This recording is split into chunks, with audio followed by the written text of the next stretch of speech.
Então nós fechamos uma parte aí, nós falamos de riqueza, falamos de escatologia, que é o estudo final dos tempos, nós falamos de comportamento, humildade, como passar por problemas e por que passamos por problemas.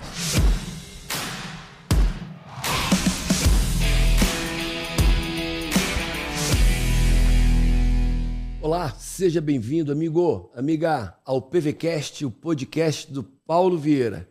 E hoje eu estou trazendo aqui com vocês um amigo, um parceiro, um ícone, uma referência, uma biblioteca inteira, né, para o nosso PVCast. Nada menos do que Rodrigo Silva. O cara, ele é muito humilde para dizer isso, mas eu posso dizer, no Brasil e talvez no mundo, não existe ninguém que tenha mais conhecimento teórico e prático da história bíblica e da história das religiões do Oriente Médio. Ninguém pode apostar no que estou dizendo. No Brasil é disparado. E talvez no mundo tenham 2 ou 3 pessoas que conseguem conversar de igual a igual para ele da história bíblica, a história das religiões do Oriente Médio e sobre Jesus. Só que ele não conversa porque leu em livros. Ele conversa porque também ele está sempre lá nas escavações. Ele é o que pega aquele machadinho, aquela pazinha que passa o pincel tirando areia. É aquele que faz planejamento do sítio arqueológico, que consegue entender as eras, né? As épocas pelo nível de como é que a gente fala? Estratigrafia, que é a ciência que estuda as eras a partir da profundidade nas terras, nos terrenos. Então, é isso, amigo. Se prepara para o que você vai ouvir, porque nós vamos falar de Deus, vamos falar de fé, vamos falar de história, de arqueologia, de princípios, valores, de sucesso, fracasso e muito mais. Então, com vocês, Rodrigo Silva, amigo, mais uma vez. Valeu, Paulo, é um prazer. Gratidão estar com você aqui. Estar com você aqui é um prazer para colocar a conversa em dia, que a gente quase não consegue se encontrar por causa das agendas. Vai ser muito bom, eu louvo a Deus por isso. Não acho que eu sou tudo isso, discordo do Paulo aqui em público, mas a gente procura fazer o melhor para a honra e glória de Deus, e para mim é um privilégio estar aqui com você nesse podcast. Amigo, obrigado. E eu vou começar contando um episódio que aconteceu quando eu estava em Israel.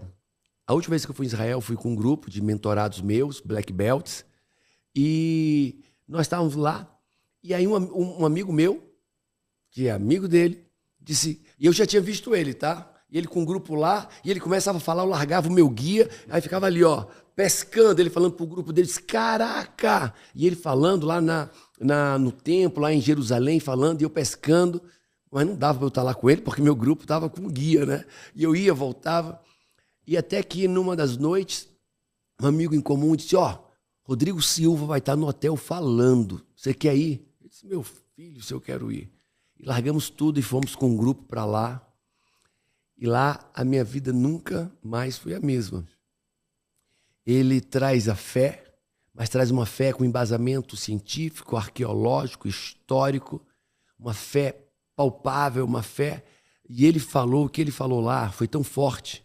E depois veio o Josué Valandro e fechou. Cara, eu e a Camila, nós mudamos várias coisas na nossa vida. Ali nós temos um instituto com crianças, que nesse momento estamos ampliando. Hoje cabe 1.000, vai caber umas 1.500 crianças. Amém. E ali nós tomamos decisão de tomar a frente do segundo Instituto Paulo Vieira, no lugar mais perigoso do Ceará. E a Camila disse, vambora. Eu disse, vambora. E estamos construindo ele agora. Não ganhamos nada com isso, não abatemos imposto, não temos ajuda e bancamos. E estamos construindo o segundo agora e vai ser algo fenomenal. E foi naquele dia. Nasceu em Jerusalém. Nasceu em Jerusalém. Essa ampliação dessa nossa vontade de fazer diferença no mundo. E, na verdade, Paulo, até ganha. Mas é um ganho que não passa pela contabilidade, nem pelos valores monetários. É aquele ganho no céu, porque existe um paradoxo, se você olhar na Bíblia. Ao mesmo tempo que as obras não são o meio nem a causa da minha salvação, que eu sou salvo única e exclusivamente pela graça de Cristo, mas como dizia Santo Agostinho, nada de obras para ser salvo, mas tudo de obras para aquele que foi salvo. As obras são o resultado da minha salvação. Então, embora Deus não tenha uma conta lá no céu que eu vou pagando as prestações com caridade, espera-se a bondade daqueles que andam com Cristo. E quem anda com Cristo tem um caráter. Tem um caráter. Tem um estilo de vida. De viver a verdadeira religião, como diz em Tiago, né? A verdadeira religião é amparar os órfãos e as viúvas. Exatamente. E é por isso até que Jesus, embora a salvação não seja comprada, a linguagem que ele usa para falar sobre a sua volta e tudo isso que é feito é uma linguagem de recompensa. Ele diz, naquele dia, muitos chegarão e eu direi, entrem para o reino benditos de meu Pai, porque eu tive fome e você me deu de comer, eu estive com sede e você me deu de beber, eu estive nu e você me vestiu. E quando perguntarem quando é que nós fizemos isso, Senhor, ele dirá, toda vez que fizeram um dos pequeninos, a mim vocês fizeram. E aí você vai me corrigir se essa passagem se encaixa nisso, quando diz que, como é que é? Em Tiago também. Como é a passagem sobre ajudar o próximo? Que a fé sem obras é morta? Isso.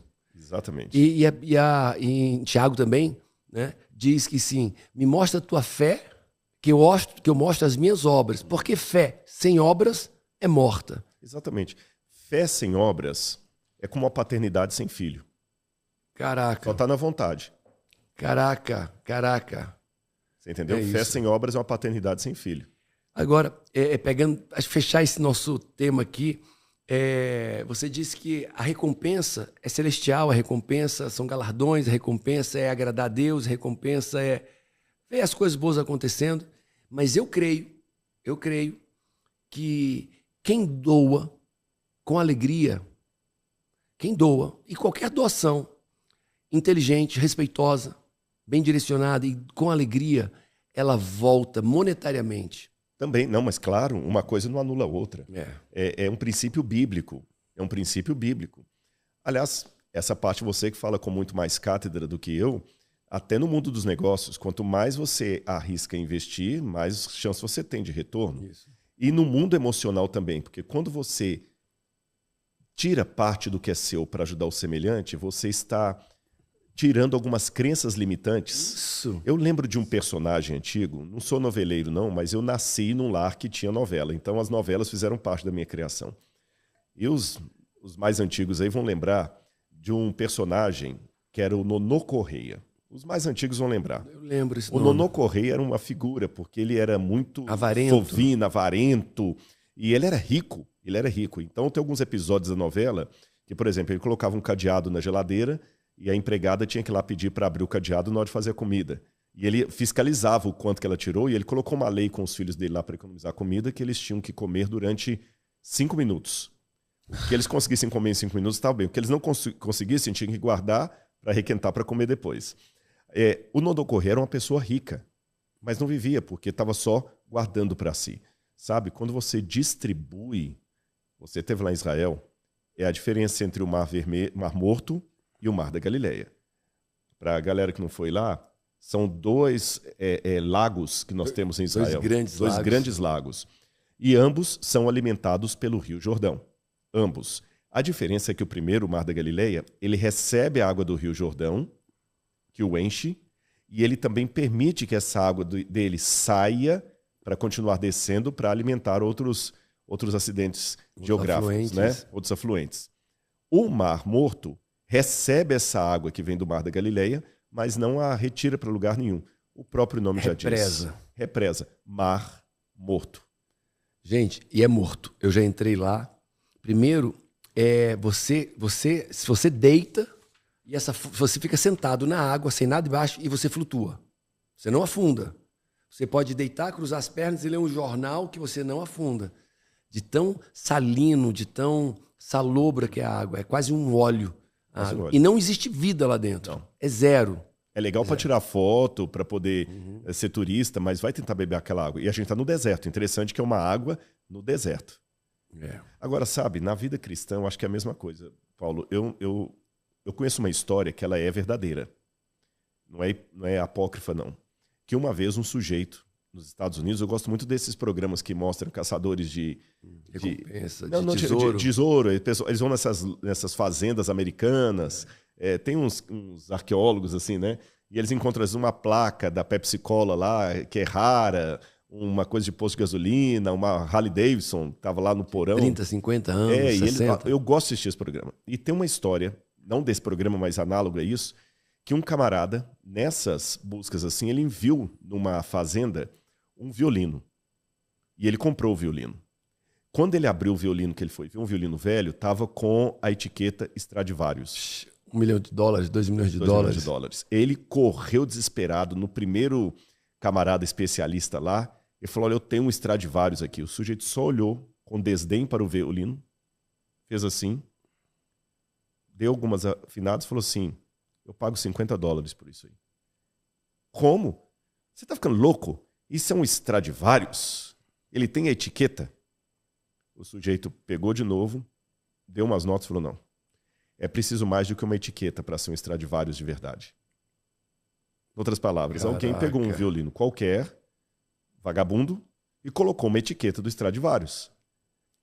Enganou ao leigo. Mas o especialista em música, só de tocar, ele viu que não era um Stradivarius de verdade, mesmo que tivesse uma etiqueta. Então é preciso mais do que uma etiqueta para ser um Stradivarius. É preciso mais do que um rótulo de cristão para ser realmente um cristão. Uau. Lembrando que, na questão das obras que a gente mencionou, o Stradivarius só produz qualquer música bela se um artista o tocar. As obras que nós fazemos é a canção. Precisamos de alguém que nos toque, o Espírito Santo. Caraca. Uau. É isso. Pegou?